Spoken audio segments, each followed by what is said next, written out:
Orang tuanya sekolah ulang, orang tuanya yang pusing bla bla bla bla bla bla bla bla. Padahal libur itu enak, ini keseringan jadi enak. Untuk selanjutnya kita akan mendengarkan sebuah unek-unek juga dari seorang guru SD, di mana dia bercerita tentang keluh kesahnya selama masa-masa pembelajaran jarak jauh. Langsung saja kita dengarkan. Oke guys, jadi di sini saya akan sedikit berkeluh kesah tentang PJJ atau pembelajaran jarak jauh menurut perspektif dari seorang pengajar.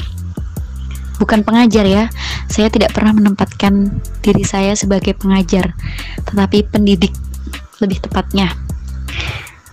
Menurut kami sebagai pendidik, WFH, work from home, atau suka dipanggil PJJ ini ribet ya, lebih ribet. Orang mungkin yang nggak tahu kan ngomongnya gini, enak ya gurunya makan gaji buta, tinggal ngasih tugas, ngirim soal, kemudian anaknya pusing, orang tuanya sekolah ulang, orang tuanya yang pusing bla bla bla bla bla. Padahal di balik layar yang sesungguhnya gurunya luwih mumet. Kenapa? Karena yang pertama kita harus disulap menjadi orang yang mahir dalam IT. Dalam waktu yang singkat kita dituntut untuk harus paham dengan IT, tentang penyampaian materi. Kita harus membuat materi sekreatif mungkin, setiap hari tag video untuk menyampaikan materi yang menarik, supaya anak-anak udah bosan di rumah itu nggak bosan gitu loh dapat materi dari kita.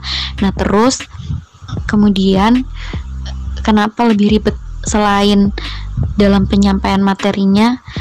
Kalau misalkan di sekolah itu, kalau anak-anak nggak paham, kita bisa bantu, kita bisa analisa sendiri bagian mana sih anak-anak ini yang kurang. Misalkan si A dalam matematika dia belum paham di konsep pembagian, jadi kita bisa push terus soal pembagian. Nah sedangkan kalau di rumah itu kita nggak ngerti anak-anak itu, biarpun kita kasih soal tapi anak-anak bisa jadi mereka tidak jujur, artinya pakai bantuan Mbah Google kan. Jadi kita kurang mampu mengukur kemampuan anak itu nggak seril pas tatap muka gitu. Intinya lebih ribet, selain lebih ribet lebih boros, lebih mumetin, persiapannya banyak banget.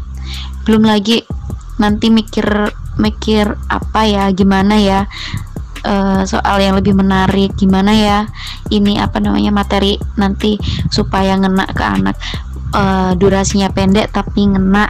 Terus nanti kalau ada yang belum tuntas gimana ya, itu tuh lebih ribet. Kalau misalkan ketemu langsung, tatap muka langsung, anak nggak bisa kita push saat itu juga. Kemudian contoh anak kelas 1 yang baru masuk SD, dia belum bisa calistung, baca nulis hitung, gimana coba?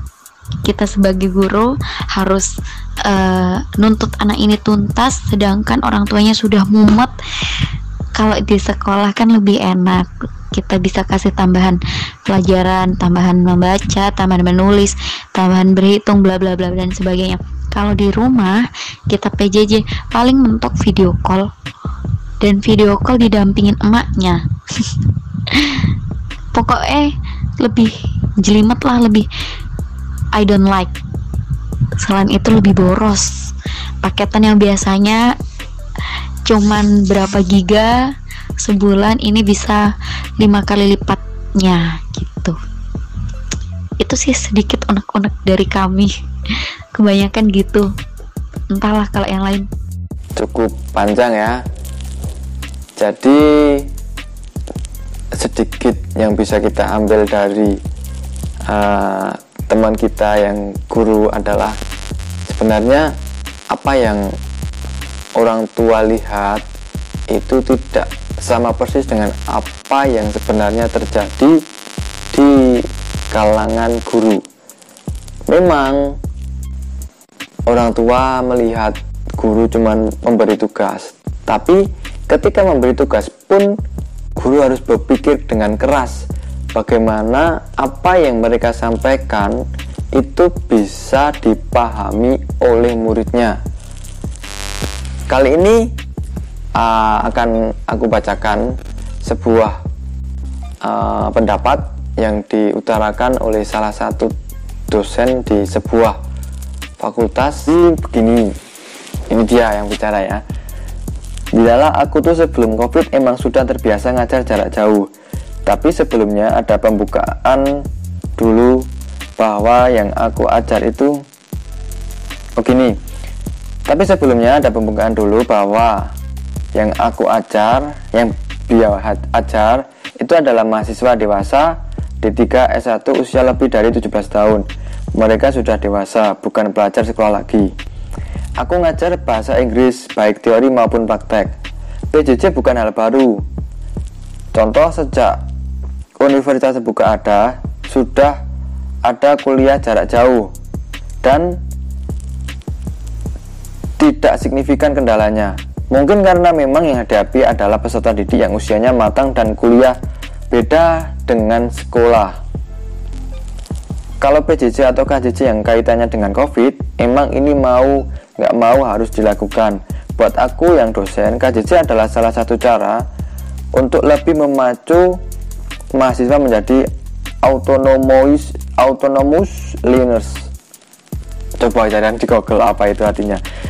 Kalau ditanya minusnya KJJ dibanding ngajar tatap muka langsung, ya sebagai pengajar aku jadi kehilangan energi positif, semangat, penasaran dari mahasiswa yang bisa aku rasakan langsung ketika ada di kelas. Antusiasme mahasiswa di online kelas kurang kerasa. Kalau untuk menjawab efektif atau tidak, jawabannya belum efektif. Kenapa? Ini situasi dadakan yang maksa semua kalangan pendidik melek teknologi. Belum tentu yang semuanya pada prosesnya akan menguasai, tapi lagi-lagi gak ada yang mustahil. Banyak aplikasi web yang bisa dieksplor untuk bikin kuliah online menyenangkan. Orang nonton YouTube satu konten 1,5 jam juga interest kok. Artinya kan gimana cara pendidik mengolah semua yang digital ini menjadi menarik dan mensupport pembelajaran. Sayangnya nggak semua kalangan bisa, nggak semua kalangan mau, dan nggak semua kalangan terfasilitasi. Kalau soal melemahkan hal-hal yang siswa punya, itu kembali ke individu masing-masing. Emang apa sih yang hilang? Kedisiplinan? Tidak. PJJ juga memberi kesempatan kepada siswa bisa mengeluarkan pendapat atau bertanya di sesi Q&A dengan guru. Soal project juga ada deadline-nya. Jadi soal kedisiplinan kembali lagi ke siswanya.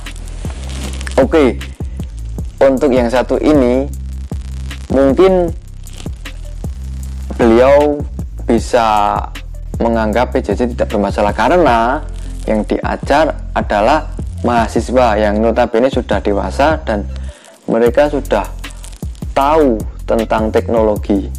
Namun beliau juga memberikan pendapat tidak semuanya mau, tidak semuanya mampu, dan tidak semuanya terfasilitasi.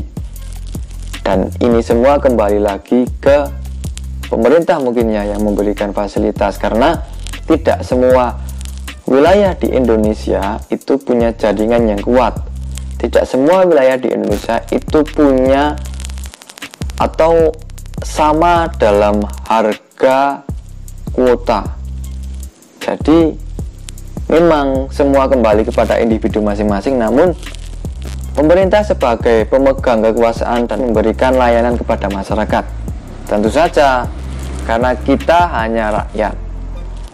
Oke, setelah banyak dari beberapa pendapat dan opini dari seorang guru, dari mahasiswa, dari siswa itu sendiri. Nah, beberapa hari lalu aku dikirimi video teman yang ada di pesantren, dan di pesantren itu ternyata sudah memulai kegiatan belajar mengajar, ta'alim wa ta'alum, namun tetap mengindahkan beberapa atau kesemuanya ya protokol kesehatan, mulai dari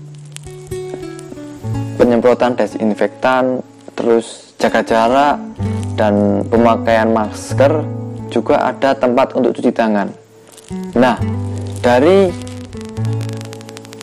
cerita temen aku itu, aku jadi berpikir, apakah itu juga bisa dilakukan di pendidikan formal, di mana sekolah atau universitas bisa melakukan yang sama? Aku rasa itu bisa saja, karena satu, mereka para siswa itu aku rasa sudah sangat bosan tinggal di rumah, dan tentu saja selama ini mereka sering sekali mendengar bagaimana agar kita tidak tertular COVID, yaitu dengan cara memakai masker, cuci tangan, dan jaga jarak. Ketika semua itu sudah dilaksanakan, bukankah kita bisa kembali ke sekolah agar kegiatan belajar ini bisa efektif? Terima kasih sudah menonton, dan jangan lupa kalian komen setuju atau tidak setuju sekolah mulai dibuka kembali. Sampai jumpa. Wassalamualaikum warahmatullahi wabarakatuh.